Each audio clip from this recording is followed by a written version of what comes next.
Now starting. All attendees are in listen-only mode.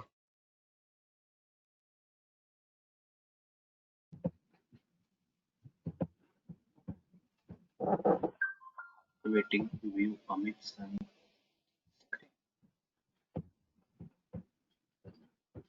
So introduction कौन देता है?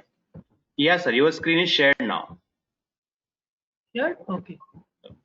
Sir, please keep your mic near to your lips, please. Oh, fine. Now it's better. थोड़ा सा audio कम आ रहा है आपका.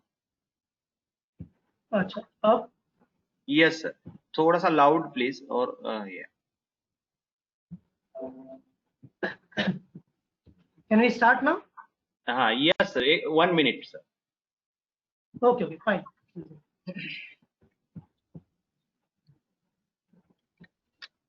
Good afternoon, sir. Omkar here. Good afternoon, sir. Yeah, actually, we have just ended our session 15-20 minutes before. So participants are joining. Okay. Just within 2 minutes, we will start. Okay. Our session time is 12 o'clock. Fine, no issue. Yeah.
Sir, should we start?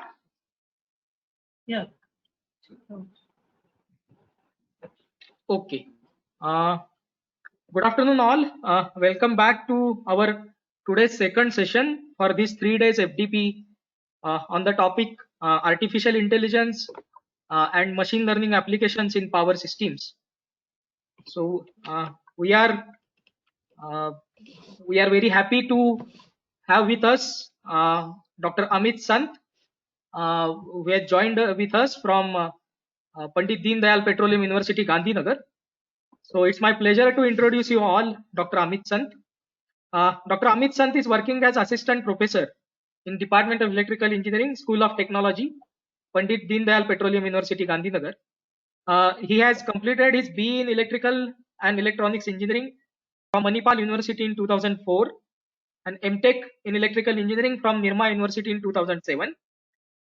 He completed his PhD from Indian Institute of Technology, Delhi in 2013, and his core area of research is power electronics. So he's having on his name many publications, journal papers, conference papers related to area of power electronics, and he's very enthusiastic researcher as well as academician. So welcome, sir, for this session of our faculty development program. And thank you, sir. Thank you. Hand over this session to you. Thank you. Thanks a lot. Thank you. So I welcome everyone, and I'm thankful to Professor Omkar as well as Professor Jadhav for giving this opportunity to interact with you all. As I'm aware that this seminar, this sessions, you have already discussed about ANN and machine learning, some basic concepts, right? So I will concentrate more about what is ANN and how we can use it in different applications, right? But my priority will be more about shunt active power filters.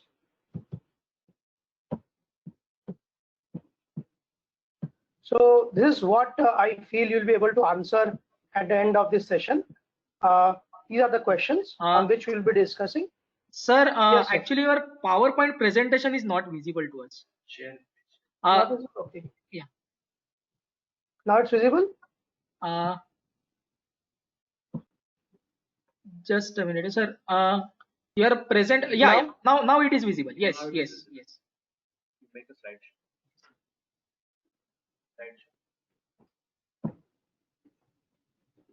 Okay, so I'll just start that. I'll be discussing about artificial neural network based control of shunt active power filters. The main aim of this session is to make you aware about what is shunt active filter and how we can employ artificial neural network in the control of shunt active filter. The same analogy or the same discussions can be taken to renewable as well as grid energy conversion system as per your liking. Right? So by the end of this session, you'll be able to answer these questions and we'll be discussing about the same. What is artificial neural network? What ANN can do? What is the structure of ANN? How can we train an ANN? And how to use an ANN? Sir, sorry to interrupt. Yeah, okay, thank you. Thank you. Now slide is visible in presentation form. Yeah, thank you. This is about ANN, and then we'll also be able to understand what is power quality, what are the power quality issues, what is the objective and structure, what is the objective of shunt active filter, and how is power structure and control structure look like, and finally we'll be able to understand how ANN can be utilized for this control of shunt active power filters. So ANN is like a subset of artificial intelligence. The goal of AI is to plant human or natural intelligence in a computer so that the computer can think intelligently like a human being. For example, your computer cannot tell you whether it's hot or cold. For someone, 26 might be cold. For someone, 35 is okay, fine enough.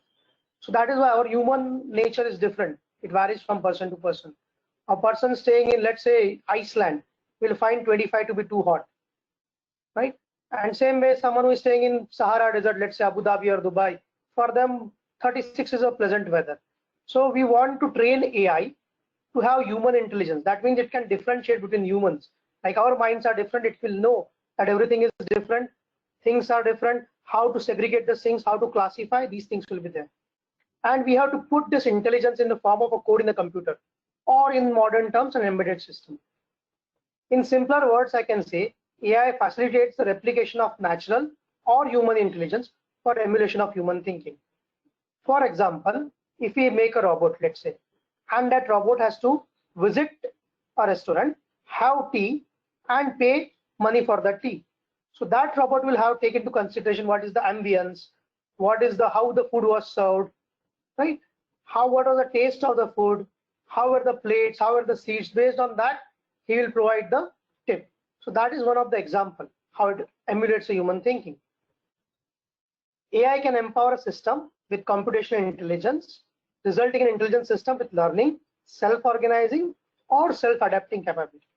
The ideal system will be having all three, but still we are struggling with having one parameter fully exploited in any given system.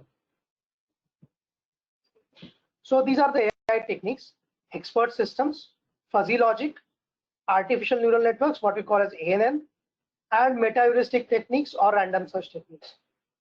Some of you might have studied about genetic algorithms, particle swarm optimization, ant colony, wolf colony, frog jump, teaching learning based optimization, right?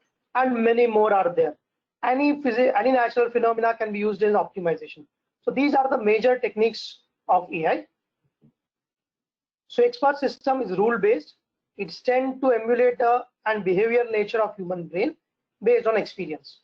Right? Just like I said, what is hot, what is cold is different for everyone. That way, it will take into account your experience. If you are from Abu Dhabi, your experience will be hot and cold will be decided. If you are from some place like Iceland, then what is your meaning of hot and cold will be considered. Same way, the next edition of expert system is fuzzy logic. That means the higher end of this system. It is also rule based. It tends to emulate the behavioral nature of human brain based on experience. So these are rule based. Let's say if the food was good and the service was great and the ambience was great, then the tip is very high. If the food was good but the ambience was not great, then the tip is low. But what is low, what is high, that depends on your experience. Let's take from scale of 0 to 1. For someone high might be 1, or for someone high might be anything above 0.8. Next one is artificial neural networks, tends to emulate biological neural network and incorporates the feature of learning. In fuzzy system and a fuzzy logic and expert system, there is no such thing as learning. It is only based on rule base. Once you have made the rule base, that's all done. Rule base means this if-else statement, what I said. Here, ANN provides one new aspect, that is learning. It can train by itself. It can learn like a kid learns, right? You tell him not to touch something hot, he will not listen to you. The moment he touches and finds it hot, he'll never touch it again. That is learning. Same way this network learns. Next one is meta-heuristic techniques. These techniques tend to determine the optimal value of a variable for a given function based on the algorithms derived from natural process. Natural process means how our genetic genes are transferred from one generation to next, or how a bird will eat the grains, right? Or how a frog has to jump to catch maximum number of flies. So these are some natural techniques or natural process which are mimicked here by some mathematical functions to find out the optimal value of a variable for a given function.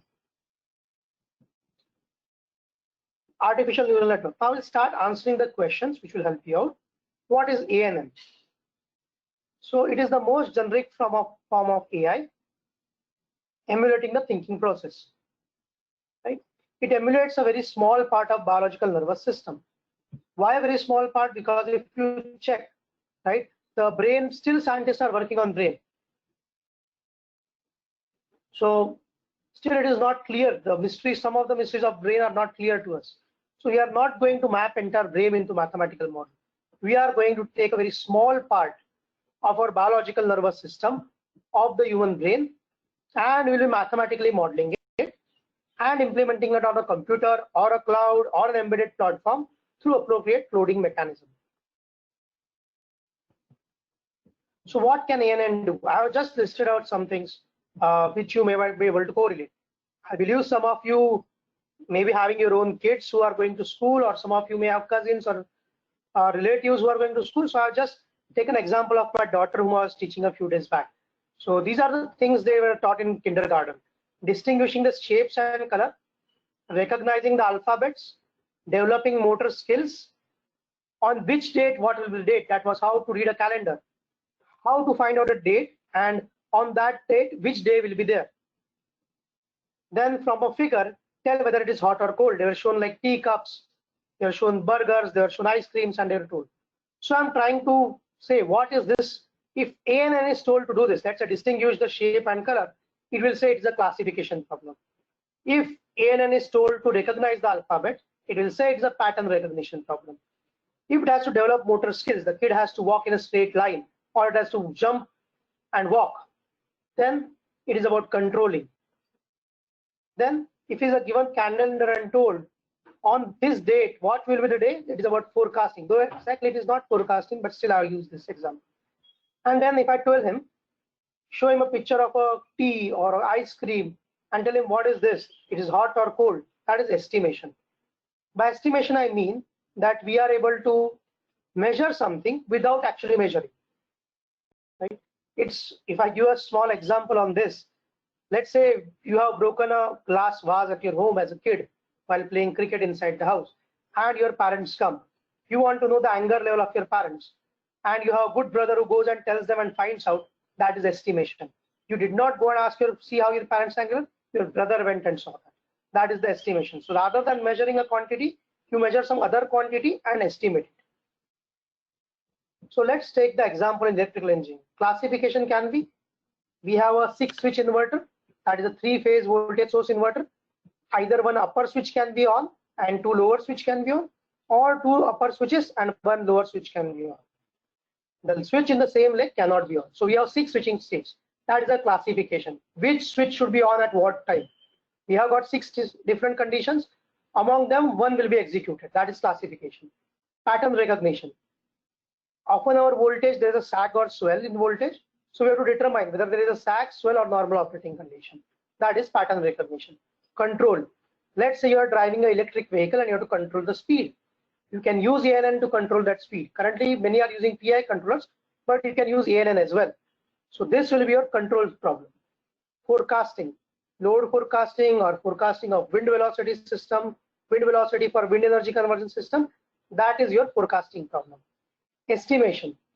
See, when you want to control a speed or control any quantity, you first want to have that quantity. Let's say speed, I want to have 1000 RPM. So I must measure the shaft speed and say, okay, now it is 900 RPM. So we have to increase the speed. But sensorless speed estimation means without measuring the speed, I will use the current and voltage signal of a motor and find out what speed it is. That is called sensorless speed estimation. ANN can be used for this as well. Professor Omkar? Yes, sir. Are you able to hear me? Yeah. Yeah, is it fine? Yeah. It's audible? good going, sir. It's good going. It's good going. Fine. So I will finish one part and I will like to have questions if anyone is having. Then I'll go to the next part. Fine? Okay, I assume it's okay. Okay, so let's start artificial neural network.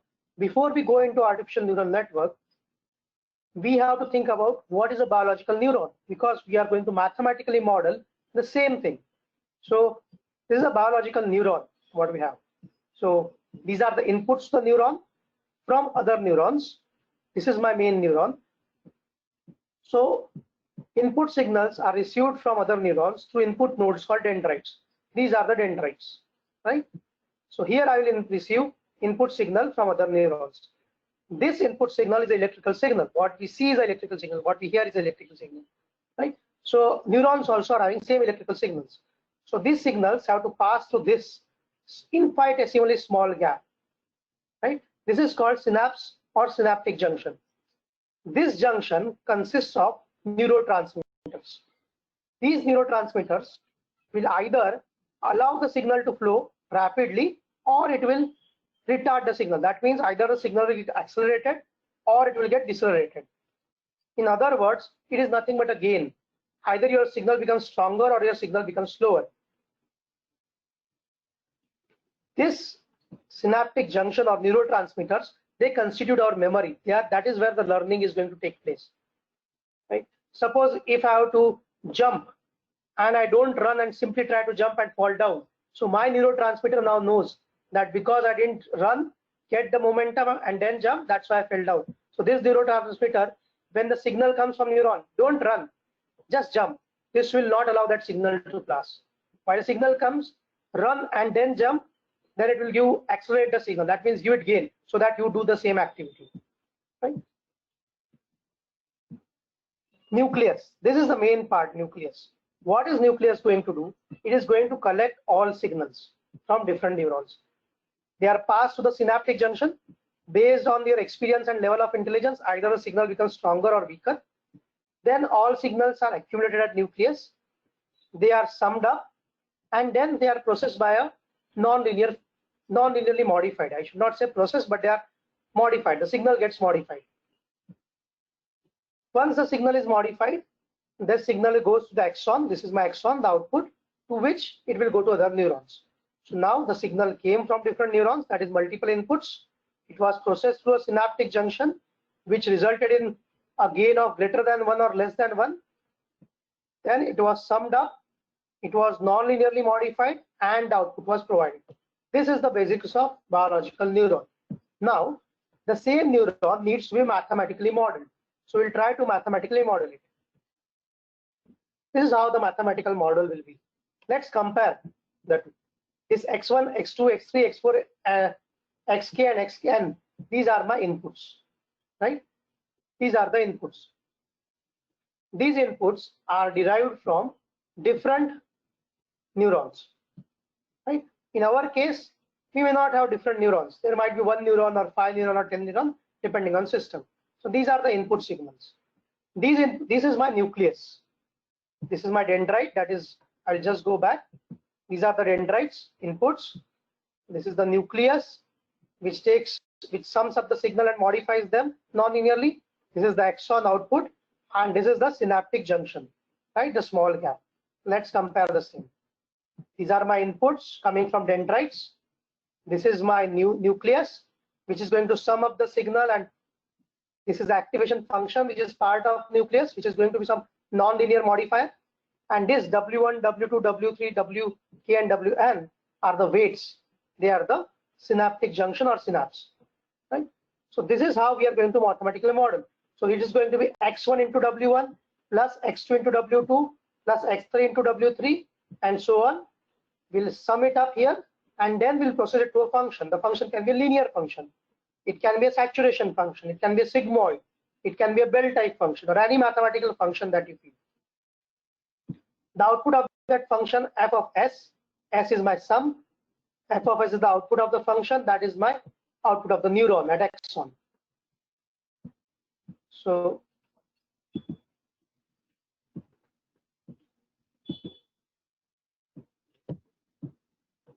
this is how the structure of artificial neural network will look like. There are three layers: input layer, hidden layer, and output layer. Please note, the hidden layer can be 1, 2, 3 depending on the function. But as far as my experience goes, I worked with ANN for solar energy systems, for power quality enhancement, and for electric vehicles and PMSM drives. At no time I needed multiple hidden layers. Only one hidden layer is good enough for me. So this mathematical model of artificial neuron closely matches with that of the biological neuron. ANN comprises of input layer, hidden layer, and output layer. The structure represents the biological neural system. That means instead of just one, this is my one neuron, this is second neuron, this is third neuron. That means this entire thing is a culmination of different neurons sending signals to different neurons and then resulting in a decision. X0, X1, Xn are the inputs, Y0, Y1, Ym are the outputs. So this circle, which I mentioned here, indicates activation function and nucleus. That means it will do the sum of the inputs and it will process them through a non-linear function or a linear function. Activation function is analogous to nucleus and sums the signal available at the input. This is the available input 1, 2, 3. It will sum them up, multiplied by their weights. The weights will be here, and process it through a non-linear or linear function. Inputs to the activation function represent dendrites. These are my dendrites. Weights, output of the activation function is axon. This is my axon.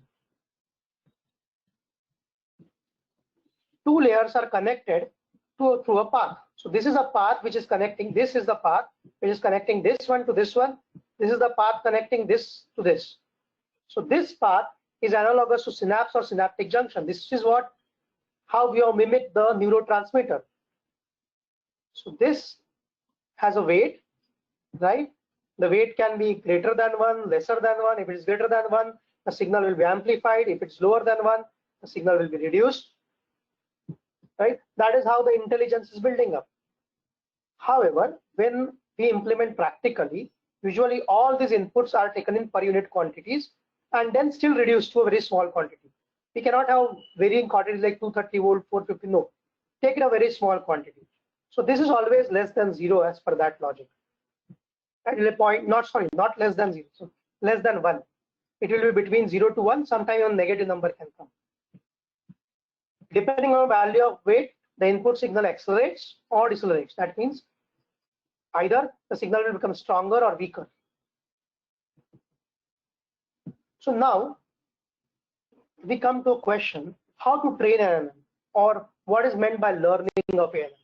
Just going back to the previous slide, I had mentioned that when you are joining two nodes by means of this synaptic junction, it has weight. Learning of ANN means finding out the value of weights. Using this figure, keeping this figure in mind, we'll go to the next topic, that is how the ANN learns or how to train the ANN. So backpropagation algorithm is commonly employed to train ANN. This is general use algorithm. Training process involves adjusting the weights between the output and the hidden layer. So first, you will train the weights between output, hidden layer and output layer. That is, we are standing from output side and coming to input side, reverse way. That's why it's called backpropagation. Between hidden layer and output layer, we'll tune those weights or adjust those weights, then we will go for the weights between input layer and hidden layer. So we'll adjust these weights in this fashion. Now, what is our basis of adjusting the weight? Which weight is correct? So this weight adjustment has to be achieved so that the sum of square of error between the output data set and the input data set and the output of ANN for the same data set is least, right? I request you just go through this line. You may find it a bit confusing for now. I will just try to make it clear in the next slide. Please take a minute and just try to go through this slide.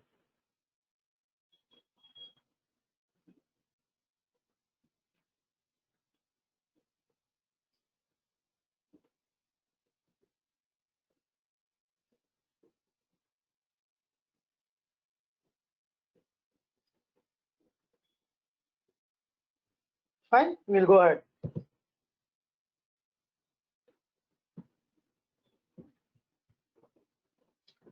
Right, sometimes if you refer any book, the training comprises of many algorithms, right? And frankly speaking, it can be scary. When I was doing my PhD, I didn't have access to this knowledge, and I got a book from the library, and that was about ANN. The problem is most of us are electrical engineers, and ANN is, all the mathematicians are writing the books most of the time. So it was fully based on maths, and I had a tough time writing a C code for ANN, back propagation. But if you'll check now in present scenario, the MATLAB has ANN toolbox, right? There are a number of videos available on YouTube. I just kept a snapshot, right? If you'll come at this snapshot, this is what the ANN toolbox will give you while training. So you have to just give the input data, give the output data. It will find out the weights by itself. So your job is greatly simplified. That is the main advantage of using such toolbox. So I suggest that you go through this and try to explore this toolbox. It will not take much time. To start, if you see this video, it will be barely in 1 hour. So it will be very good for you. So using MATLAB, Simulink, you can easily train ANN. There's no much difficulty. So let's try to see how the general concept of training takes place. So let's take this system, right? Let's assume this is the actual plant and this is the ANN model of the plant, right? So let's assume this is a motor model or a model of EV. So this is my EV model. This is my input X of t. This is my output Y of t. For this EV system, X of t represents the power fed to the motor or power fed to the propulsion system. Y of t represents the motion of the electric vehicle, right? So here I have indicated X of t is a plant input, actual plant input, that is a power being fed to the propulsion system. Y of t is the actual plant output, that is the motion of the vehicle. And in addition to this, I'll make an ANN model of the plant, that is ANN model of the propulsion system of the electric vehicle. So it has input X dash of t. X dash of t is the measured plant input fed to the ANN model. So I'll measure this value of X of t, that is power being fed to the propulsion system. I will use the measured signal as an input to ANN model. As you're aware, ANN model is just a code on your DSP platform or on your computer or cloud. So you cannot feed actual power signals to it. So I just fed it the measurement signals. Now, depending on the training of ANN, it will give some output. Let's say Y dash of t. Y dash of t is the output signal of the ANN model for input X dash of t. Right? So this is my output of ANN. This is my output of actual system. Then I will compare the two. This will give me error E of t. Based on this E of t, I will try to change the weights. Based on this E of t, I will try to change the weights. However, imagine you are driving a vehicle, you have ANN model which is changing the weights. What is the fun in that?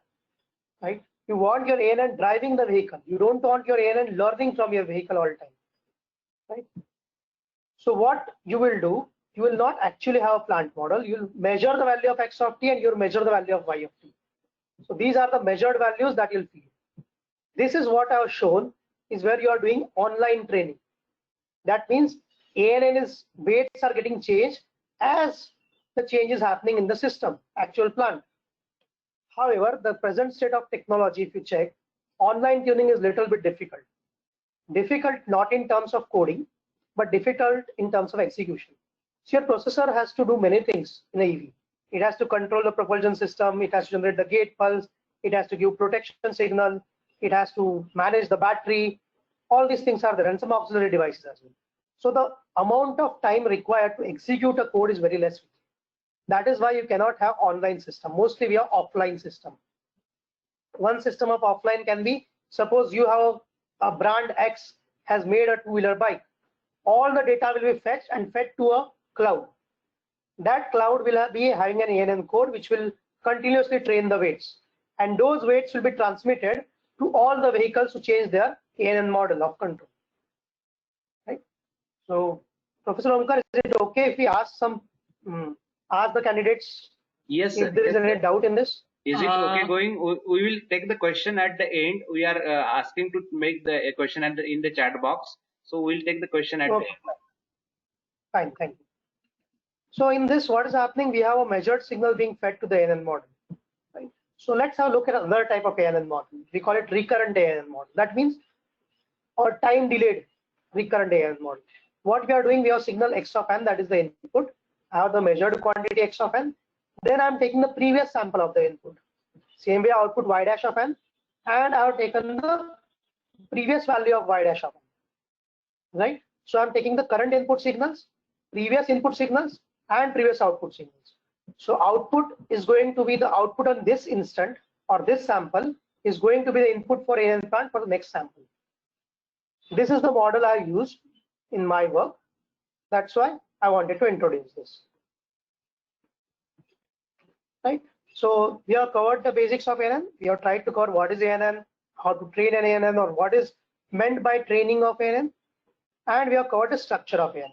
Now let's have a look at the application of ANN for control of shunt active power filter. Before we go to the actual application part, let's have a look at what is meant by shunt active power filter, what is its objective, and how ANN fits into this.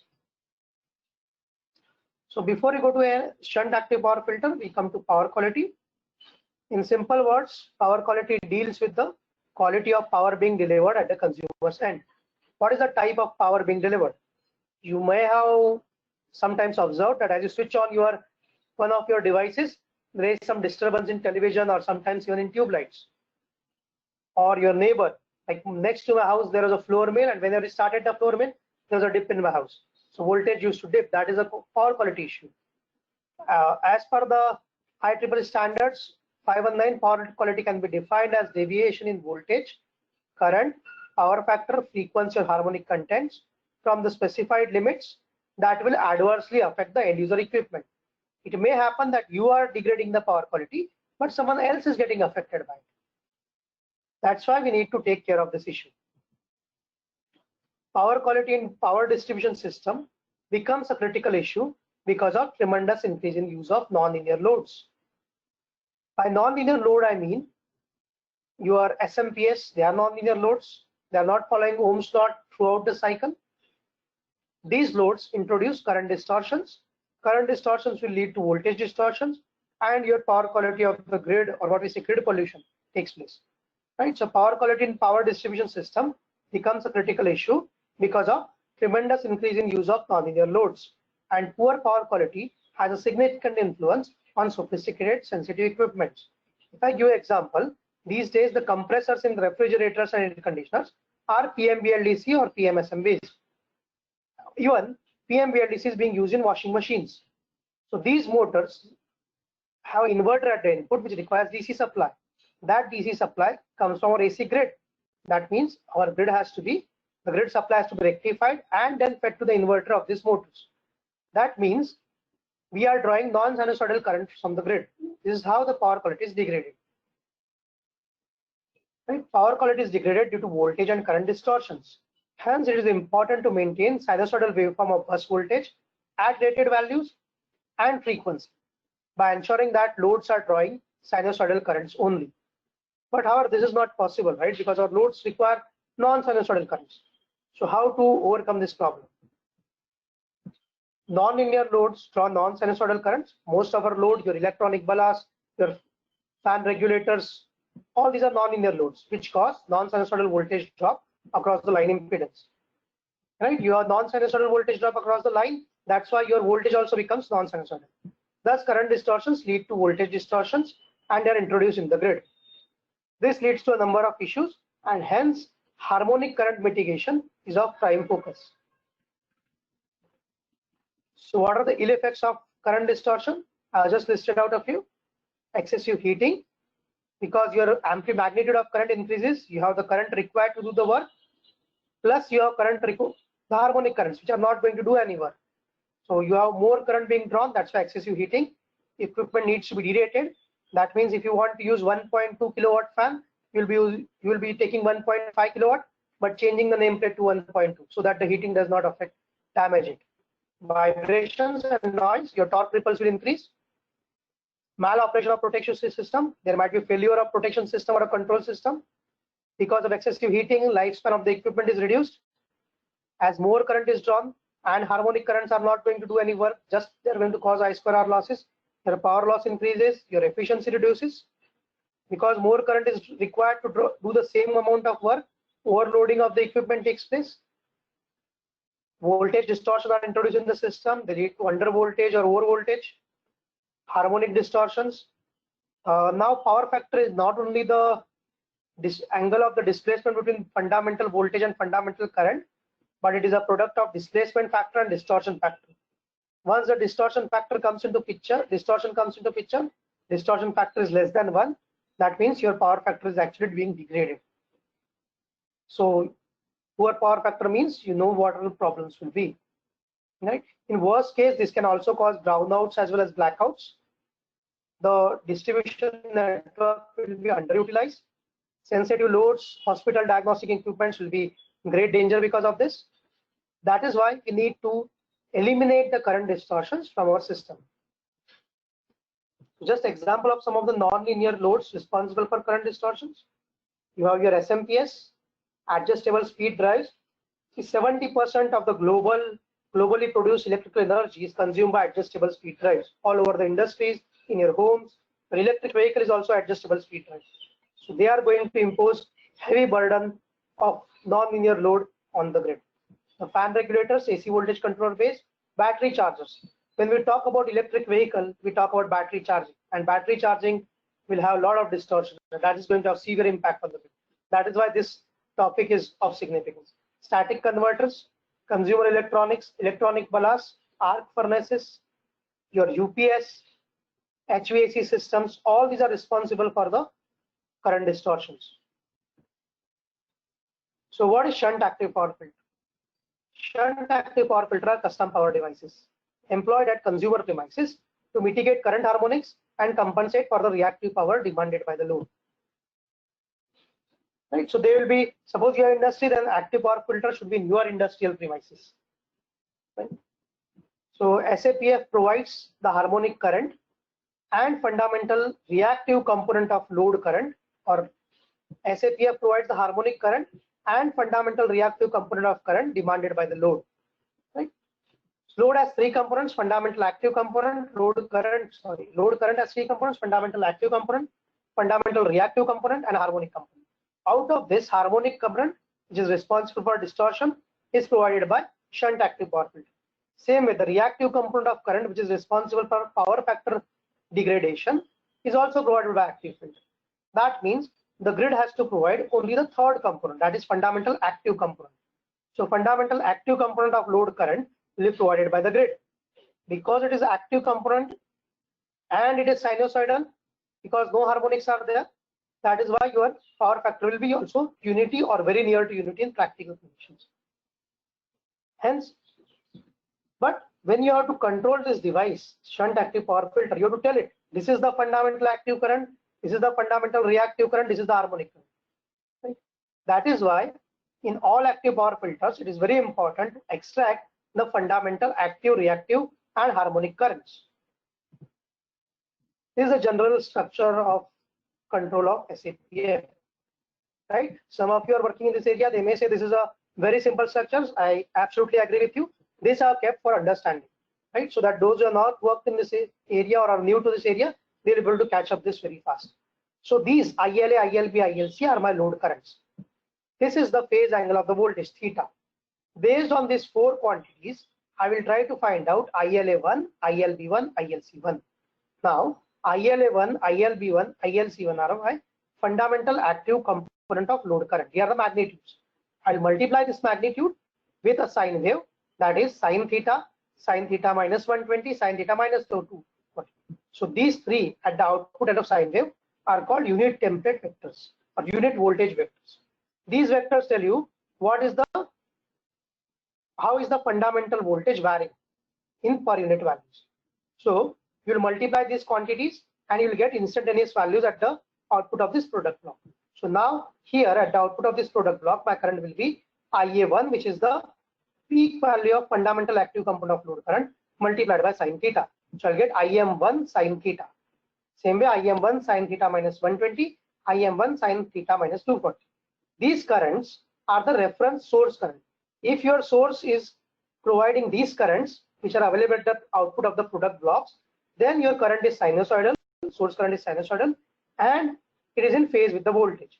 So I'll compare these currents with the source current or load current depending on your control system, right? And then I will use the error to be processed by a hysteresis current controller to generate the gate pulses. So now, as you're aware, the most important part is this one, fundamental current estimator. Right? I need to find out the fundamental active component of current. That is why I will use this. See, many techniques are there. People have used Kalman filters. The problem is that it is highly computationally intensive. Then people have used some algorithms, let's say LMS algorithms or notch filtering and these things, but they again require some or the other adaptation. There is SRF theory and PQ theory, but they have their own limitation. Like there is no one system which is foolproof, right? When you find such a system where there are some or the other problems creeping up and it is not very easy to solve, that is the point you should use ANN. Right? To start with ANN, I remember the book I referred, there was a numerical given that find the square of a variable x. I had number x which can vary between 1 to 10, I had to find out square, which can be easily done. For that, you don't need ANN. ANN is required for such complex problems where the normal techniques are not able to deliver as per your life. Why is this? Because ANN is highly computationally intensive. That is the only reason. So this work is based on a paper I had published on nonlinear autoregressive exogenous feedback neural networks for reference current generation. I will be emailing the copy of the papers, which I am referring this to Dr. Omkar, and I think he'll be able to provide you.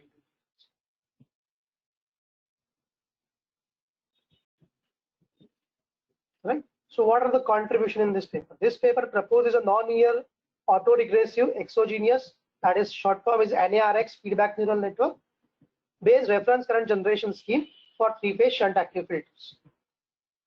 Right. So what is the novelty in this one?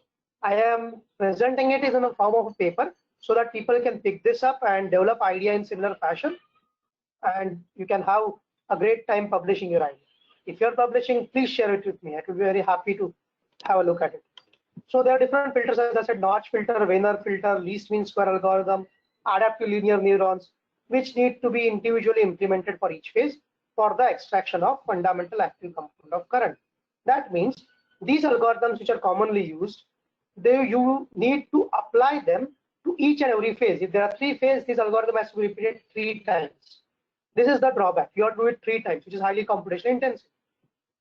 NARX determines ILFP, that L is for load, F is for fundamental, and P is for active. So fundamental active component of load current for 3 phases in a single step. Rather than doing it 3 times the process, only 1 step is required to do the process. Right? That is what I mentioned, without the need of repeating the calculation for individual phases. So this is how the structure will look like. This is your load, nonlinear load connected to grid. This is your source, this is your line impedance. This is your shunt active filter, which is nothing but a 6-switch inverter. At the input of inverter, you have a capacitor, DC-link capacitor. If you have battery backup or PV system, that can be used as well. The Inverter is interface with the grid at PCC, point of common coupling, through filter inductor LF. Right? This LF is required because when you switch this, it is going to be a digital system. You're converting a digital system to analog system. Why? Because your grid is analog system. Now, coming to this load current for phase A, ILA is equal to ILPF, fundamental active component of current, ILQF, reactive component of current, and ILH, harmonic component of current. Now, this compensating current fed by the active filter, if this compensating current is equal to ILQF, that is fundamental reactive component of load current and harmonic component of load current, then as you know, ISA as per KVL, that is source current is equal to source current plus compensating current ICA is equal to load current ILA. So as per that logic, you will have source current because these two parts, ILQF and ILH, are being fed by the shunt active filter through ICA. The grid current ISA equals ILPF. That is what I mentioned. Source current equals the fundamental active component of load current. This ensures that sinusoidal source current is there. So this current is sinusoidal because there are no harmonics, and it is delivered at unity power factor because only active component of current is there, that is in phase with the voltage. So the power factor is unity. However, whenever I try to implement it practically, you may not get unity power factor, but the power factor is very close to unity, easily above 0.8, 0.98. Right? So this is the control strategy I had read in a book, in a paper, and employed it. So here what we are doing, the load current is being multiplied by sine theta. Here I mentioned. So once you multiply ILX, that is load current, by sine theta, and it is processed by low pass filter, you will get this value, ILFPX. Okay? So this detailed derivation is given in the paper which I will be providing. For now, timing, just think like this: when you multiply ILX by sine theta, the output will be the fundamental active component, magnitude of the fundamental active component of load current. Once you multiply this, you will get this IMLX cos phi x. So this was the algorithm we developed long back using some mathematical identities. What I did, I took ILPFX, that is phase A current, phase B current, phase C current for the load, and put them in a matrix form. So I have input data set. What is my output data set? Output data set is this ISXR, reference current. This is my output data set. So I now input data set and output data set. What I'll do, I'll feed it to my MATLAB in ANN and try to train it. So let's have a look at NARX feedback neural network. Neural network is preferred for black box model identification using input and output data set, irrespective of the non-linearity involved. NARX is a type of recurrent neural network. Recurrent means we are using output as input again, which is used for prediction or estimation of dynamic time series. This is why it is very important. That is why this is selected. This is the important feature of this NARX. That's why it was selected for this application. To facilitate analysis, control, prediction, or filtering, the NARX feedback neural network is used for dynamic system modeling. This is my NARX model, right? So it is my input. This is my input.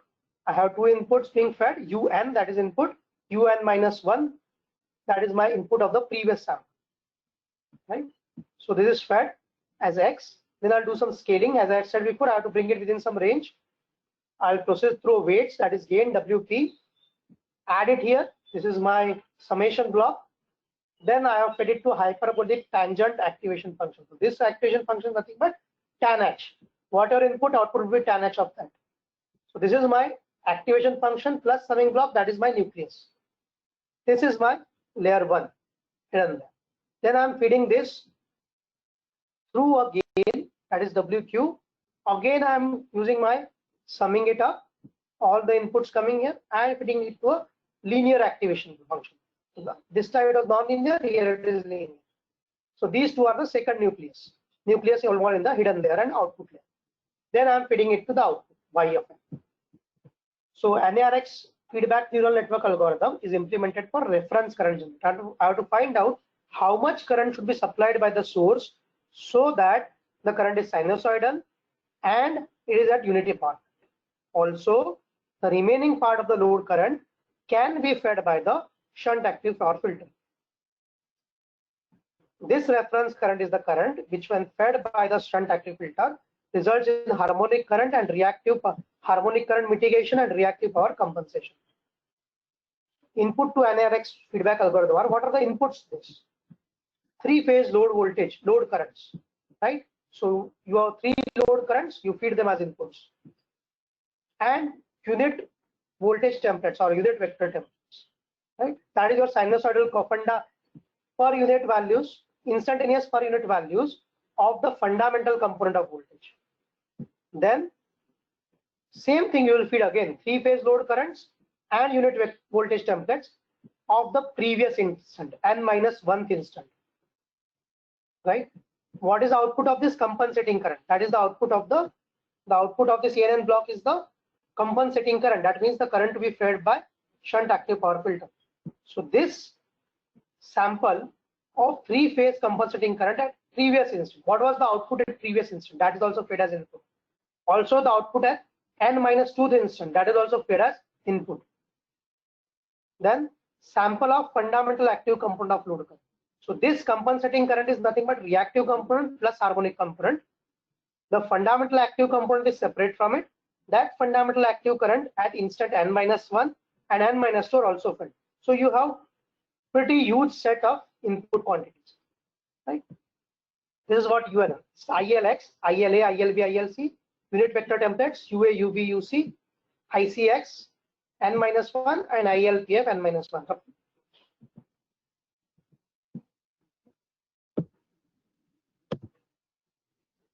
Right? So based on the specified inputs, what are the outputs of neural network? What is Y of n? Three-phase reference compensating currents. What are the reference current? Reference currents will be the currents, compensating currents, right? The currents will be fed by shunt active filter. And the fundamental peak value of fundamental active component of load current.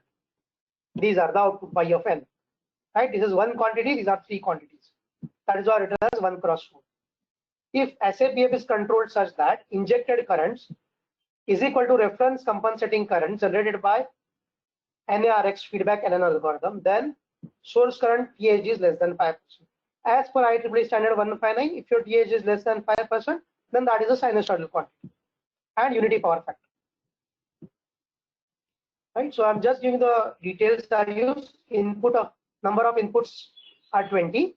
Number of hidden layers, as I said, I have worked with one hidden layer, it works fine. Neurons in hidden layer 10. Size of the weight matrix 20 inputs 10, so 20 cross 10. Activation function in hidden layer, hyperbolic tangent. Number of outputs 4. Number of neurons also 4. As many outputs, as many neurons in the output. Size of the matrix 10 cross 4. Type of activation function in output linear. So the neural network toolbox, right, available in MATLAB and Simulink, is used, and a mean square error at the end of 1000 iterations was found to be 9 micro. Right? That means a sufficiently low value, so I can use this. So see, once you're done with ANN, you have trained your network. Now you need to test the network. So how will you test the network? So for testing the network, that is for shunt active power filters, I have considered steady state performance under undistorted supply, dynamic performance under load change, dynamic performance under change in supply frequency, steady state performance under unbalanced load and distorted supply. Right? These are the 4 conditions I have considered. But when you are considering the 4 conditions, please remember that your training data also have some correlation with this. It should not be that your training data is only for steady state and you are testing for dynamic condition. It will start giving you a little bit of errors. That is why you should have your input data set should be as rich as possible, because you are doing offline training, so you need not worry about the time. Right? So enrich your input data. As many conditions as you know can encounter an input, put them.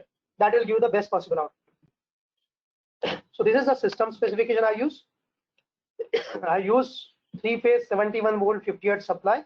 This low value of voltage is there because I want to employ it on my hardware setup, which cannot sustain 230 volts 3-phase or 440 volt 3-phase supply.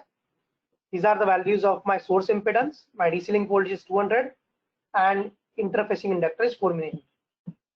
When I considered my VPC to be distorted in my simulations, I have considered these values. This is my A phase voltage, B phase voltage, and C phase voltage. My load is 3-phase rectifier having 140 plus J 31.42 ohm load resistance. Right? The switch is open. This is balanced load. I've considered balanced load, which is a combination of linear and non-linear load, and I've considered unbalanced. 3 cases I've considered. So case A is steady state, voltage is undistorted, frequency is 50 hertz, I have balanced load, and load is non-linear. Case B, I've considered dynamic condition, undistorted supply voltage, 50 hertz supply frequency, my load is balanced, I have diode rectifiers plus linear load. Then I have considered dynamic, changing from one load to other. I have considered distorted voltage. 4 cases. So this is how the voltage results look like. Case 1 is this: steady state, undistorted supply voltage. These are my voltage waveforms at point of common coupling. You have to remember to connect a filter capacitor, otherwise your voltage at PCC will be distorted. This is my load current. It is non-linear. It is non-sinusoidal, right? So 3-phase diode rectifier load resistance. But see my source currents. They are sinusoidal. The reason is the harmonic and the reactive component of the load current is provided by this injected current. That is the compensating current. What is the estimated fundamental active component of current is this, right? The pink line, straight line almost. So supply voltage has 1.9% THD. So we are fine with that. Load current is 27.10%. Our limit is 5%. With our algorithm, we have brought the THD down to 4.05%. Right. So this is, we have achieved the IEEE 519 standard. Same way, if I check here, see at 0.3, my load is changing. I have increased my load. So this is my supply voltage. See at 0.3, the load starts to increase. The current amplitude has increased. Source current also increases, and they are sinusoidal throughout this dynamic operation. And here, my estimated fundamental active component of current is increasing. Again, source at this new condition, steady state condition, my supply voltage is 1.93% THD, load current is 26% THD, and my source current is 2.7% THD, which is less than the 5% limit stated by IEEE standard 519. Now I have considered the frequency change, right? Whenever change in frequency happens, the load current will change. In terms, at least frequency of the load current will change. But this ANN algorithm is able to work fine. See, current is still sinusoidal. The frequency may change, but current remains sinusoidal. That is what I have shown. The current THD is still 2.73%. Now, in this case, fourth case, what I consider voltage is distorted. It may happen that someone else has polluted the grid, or so you are getting polluted grid. So what you will do now? So my load current is highly non-sinusoidal. Then what I'm doing is actually it's not 3.2%, 32%. So 32% THD here. And what I've done is source current is still sinusoidal, because this fellow, the injected current, is providing all the other components of current other than the fundamental active current. That is why the source current remains sinusoidal. Source current THD is 2.3%. Right. So I just, because of time limitation, I'll escape this, right? So the current that I have, right? So THD was high. This is my ILP. These are the peaks of 5th and 7th I have considered. These are the compensating currents, and the 5th and 7th component of compensating current. This is what I have considered. So in all cases, my THD of the source current is less than 5%, irrespective of the THD of the load current. This is my load current, 5th and 7th harmonic, compensating current, 5th and 7th harmonic. So these two are matching, right? The 5th and 7th harmonic component of load current and compensating. However, this small part is the reactive component of current of this load current. That is what we are trying to achieve. Right? So based on this, based on the phase angle, IL, that is my load current, right? So we need the information of phase angle. For that, we have taken unit vector templates. We have generated the reference value of source current. Right? So proposed algorithm, the 3-phase shunt active power filter can ensure sinusoidal and balanced supply currents drawn at unity power factor with the THD well within the 5% limit under different load conditions. Right? So we have achieved our designated task. So this is my email ID. If you have any queries related to this, please let me know. Professor Omkar. Hello.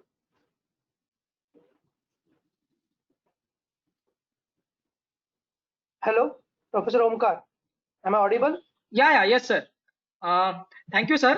There are some questions from attendees, so I would like to read out those questions. Okay, so time is do you have time more which I can speak, or this is over, done with this? Yes, yes. We can extend, no issues. Okay, I'll just take 5 odd minutes. Yeah. Just introduce the concept on which the attendees can work on. Sure, sir. Sure. We will be happy to see that. Thank you. Yeah. Right. So I'll just share with you something which I'm working currently on. It is specially related to the electric vehicles when they'll be coming into market, how the challenge will be posed.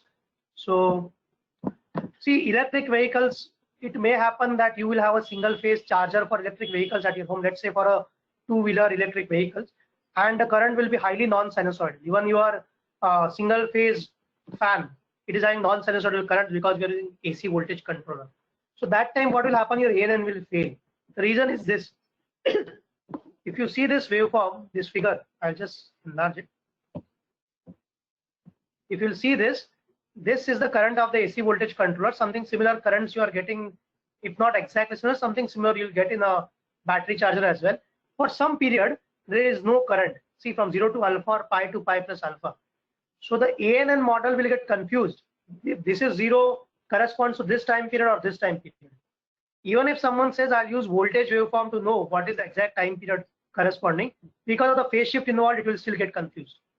So this is a challenge, that how to use neural networks in a single phase extraction, how to improve the power quality in a single phase network. So this is what we are working on.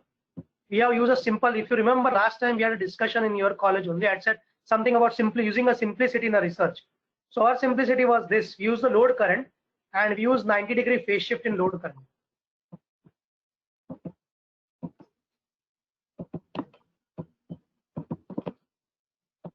So we have taken load current, which is going to be 0 for some point of time. We have taken a 90-degree phase shift. You can use a quadrature filter for that. So you'll get two components, sine component, cosine component. These I will use as these two are my two-phase currents now. I will transform the two-phase current to three-phase currents and solve the same thing, what we have done, what I have shown. Thus, we can solve a single-phase system problem with a three-phase problem. Already I know how to solve a ANN network with three-phase. Only problem was single phase. So I converted single phase to three phase to solve this problem. So this is a problem statement. I feel that has a potential to work, especially for single phase battery chargers. And if some of you are interested in working in this area, you can always let me know. We can work together. Right, over to you, Professor.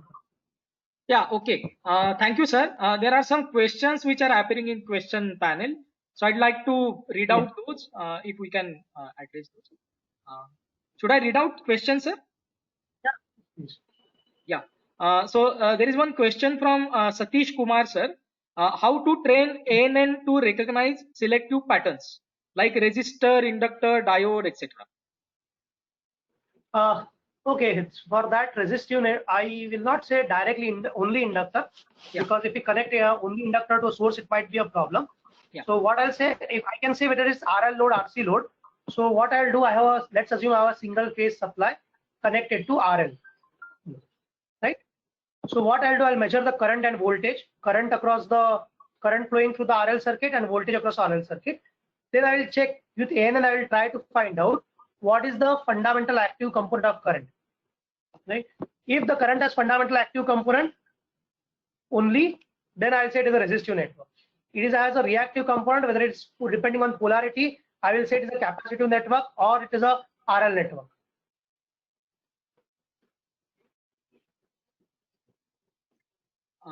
Is that fine? Yeah, okay. Next question is, how efficient the ANN model is as compared to time series models? Yeah, the efficiency of ANN model, see, ANN itself as an algorithm is very efficient, but it depends on training. How well you have trained the network. In order to train the network well, your input data should be extensive. If you have extensive input data, then that is good enough. Okay. So next question is, what decides the structure of equation in hidden layer? Is it same, means generalized for every ANN optimization problem? No. No. Activation function, you mean? Uh, You mean activation function? yeah, the question is, what decides the structure of equation in hidden layer? Oh, that means activation function you are talking about. No, Yeah. it is not about decision. It is about how you are going to map input and output. Okay. Like I was trying to map a highly non-linear quantity. That's why I selected a non-linear model. If you are working on some linear quantities, you may go with activation function. So the step will be, first you try with non-linear quantities only. That is my suggestion based on experience. And if you're not getting good results, then you try to change the activation function. But more often than not, if the output is only going to be positive, let's say, then you can use a sigmoid function. If the output will be positive or negative, you can use the hyperbolic tangent function. There is one more ANN called RFB ANN, radial basis function ANN, where the activation functions are fixed. Okay. You can use that if you are having difficulty with changing this. So there is another question from Satish Kumar sir. ANN emulates human brain and also learn features. So can you give some examples in the field of electrical engineering, specifically how ANN learn from experience? ANN does not learn from experience. ANN learns from the data set. If you want to learn from experience, fuzzy will be better, which incorporates a rule base. So if I have to give an example of ANN, let's say you have a motor whose shaft is not accessible to you. It is underground. And you want to employ speed control for that motor. So how to do that? So we'll measure the current and voltages of the motor. Based on the current and voltage, you'll make a motor model. And the motor model will give you output what will be speed for this voltage and current. Now, when you are making a motor model, you'll have resistance, you'll have inductance, and all these parameters, which may change, or there might be a faulty measurement. Okay. There, ANN will come into picture. So ANN will say, okay, give me voltage and current. I will predict what is the value of speed. So then you can use that speed in your control system. Okay. There is one question from Vinod Kumar sir. Why we have taken in our case study shunt active power filter? So can we take series active power filter also? Fine, you can take a UPQC series active filter, anything you like. Okay.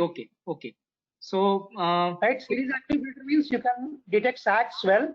I have tried for not series active, but UPQC does the same thing.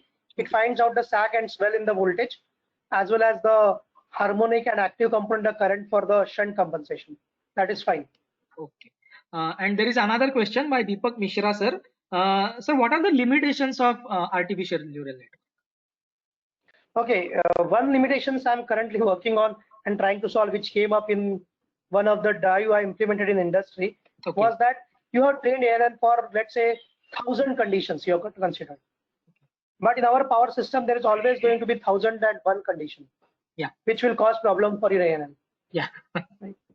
So how to tackle that? So currently I'm working with a professor from computer science to exactly tackle this issue, that even if I will tell you the solution to that. My ANN should have experience. Just now I said ANN cannot have experience, that is fuzzy. So I'm trying to incorporate fuzzy and ANN. So fuzzy will tell ANN, now stop. This condition you have not experienced before. Let me change your weights. Should I repeat the answer? I think it's fine. Deepak sir, it's fine for you. Anything else you want to ask? Deepak Mishra sir? Is it fine? Yes, he has said he has got that. So okay. I'm not seeing any extra. Yeah, I'm not seeing any extra question appearing. Second limitation with ANN, this came up during my PhD defense was that ANN might be pretty complicated in terms of computations. Let's say tan H function is not available in your microprocessor. So you have to write the e raised to x minus e raised to minus x by e raised to x minus e raised to minus plus e raised to minus x. So this becomes a tedious job, right? The computationally intensive it is. So that is a second challenge, that you have to optimize your algorithm, optimize the number of neurons, so that it is not so much computationally intensive that your processor cannot solve it in given amount of time. Hello, sir. This is Ganesh Jadhav, sir, from KKWAR. I want to ask one question regarding the signal processing and ANN. how this now this area is open for all, that how we can do the signal processing using the ANN, especially in electrical engineering. Okay, so where there are Fourier transforms are used, discrete Fourier transforms, or you can say implementation of PLL. So how this signal processing and ANN is related in the electrical engineering? Great question, sir. Sir, if you like what I've done now, I have taken a current signal and tried to find out the fundamental active component, fundamental reactive, and harmonic component. So that is nothing but a part of filtering only exercise. That is a type of filter. Okay. Or normal low pass filter will find out the active and fundamental active and reactive component both.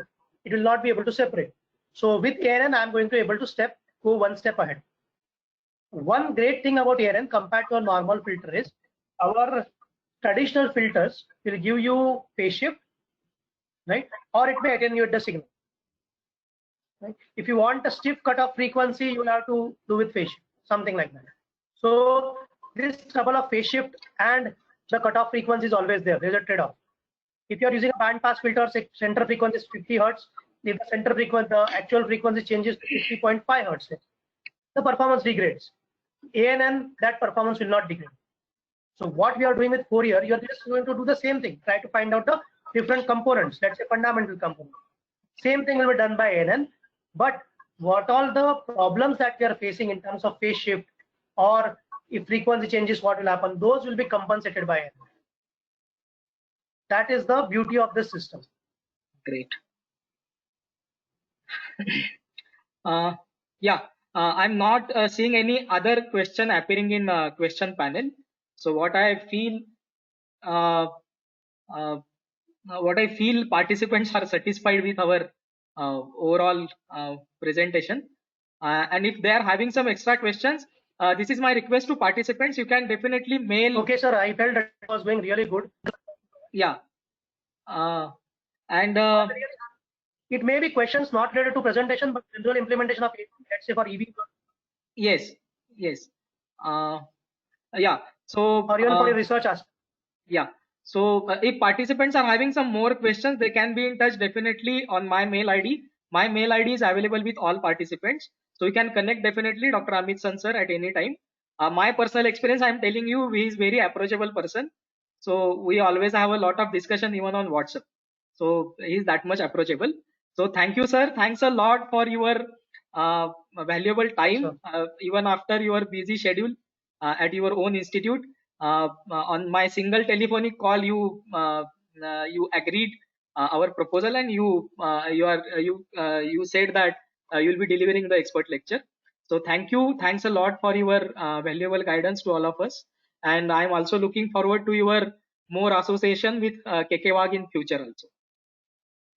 Thank you, sir. I'm hoping the COVID situation eases. I'll surely like to visit your institute after the situation. Looking forward to your next visit soon at KK. Thank you, sir. Thanks a lot. So now there is very important announcement for participants. Today we have conducted 2 sessions. One in the morning of Dr. Koshti sir, and now Dr. Amit Sant sir has delivered on ANN. So next session was planned at 1:30 by my own colleague, Professor Pankaj Gautam sir from Department of Electrical Engineering. But what we are trying to do, since yesterday you all are going through this theoretical part, some simulation, some mathematical understanding. So we are preparing one hardware setup at our department, and we are trying to show you a hardware implementation of all these things in the form of hardware embedded system, using all the concepts of artificial intelligence. So that setup is taking some time. That's why we are rescheduling our today's afternoon session to tomorrow at 3 p.m. So all the participants are requested to take the note of that. Our today's session of 1:30 p.m. is being rescheduled tomorrow at 3 p.m. and that session will be conducted by my colleague at department, Professor Pankaj Gautam sir. So that will be a very important session, and that will be a great chance for all of us to see how this hardware implementation is done related with artificial intelligence. So that's why I feel our today's day is over, and I again request all the participants to be attentive and keep on asking questions. We are trying to solve your queries though virtually connecting to our experts. So our tomorrow schedule will be tomorrow in the morning. Our Dr. Rajesh Kumar from NIT Jaipur, he's head of the electrical engineering department. It's very good researcher in AI. He's joining with us. Then next to him, there will be a session by Dr. V.A. Kalkamkar sir. He's head of the department at RIT Sakhrale, Islampur. His research area is also related with AI. And next to that, in the afternoon, our rescheduled session will be there regarding hardware implementation. So thank you, all of you. Thanks a lot for joining with us today. So please be safe, be healthy. Thank you. Thanks a lot.